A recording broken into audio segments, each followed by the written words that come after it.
All right, we want to find the remainder when 32 to the power of 32 to the power of 32 is divided by 7. So we are not computing this big number. We are only tracking the remainders. So when you divide 32 by 7, the remainder is 4. That means that 32 and 4 have the same remainder when divided by 7.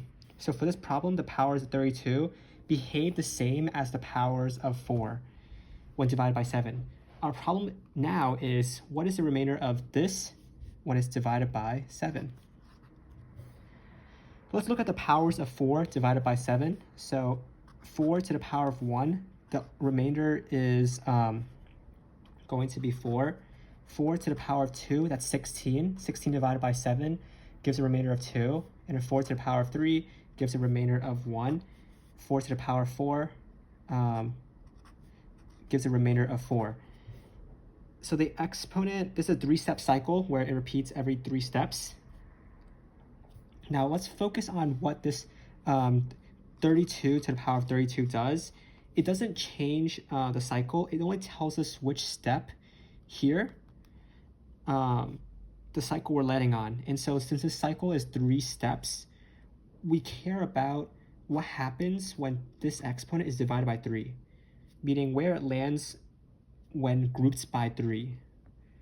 So our exponent is this here.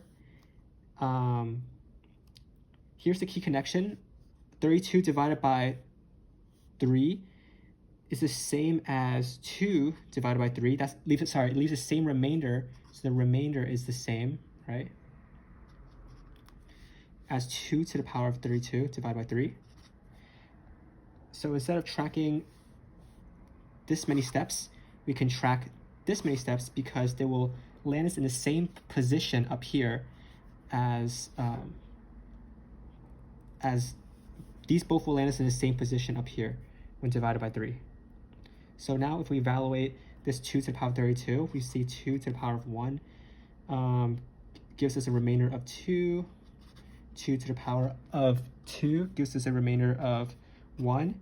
2 to the power of 3 gives us a remainder of 2. And so it's alternating pattern. And so for specifically 2 to the power of 32, the remainder is going to be back and forth, and it'll land on 1 again. And so this step 1 doesn't mean the answer to this big problem is 1. It means that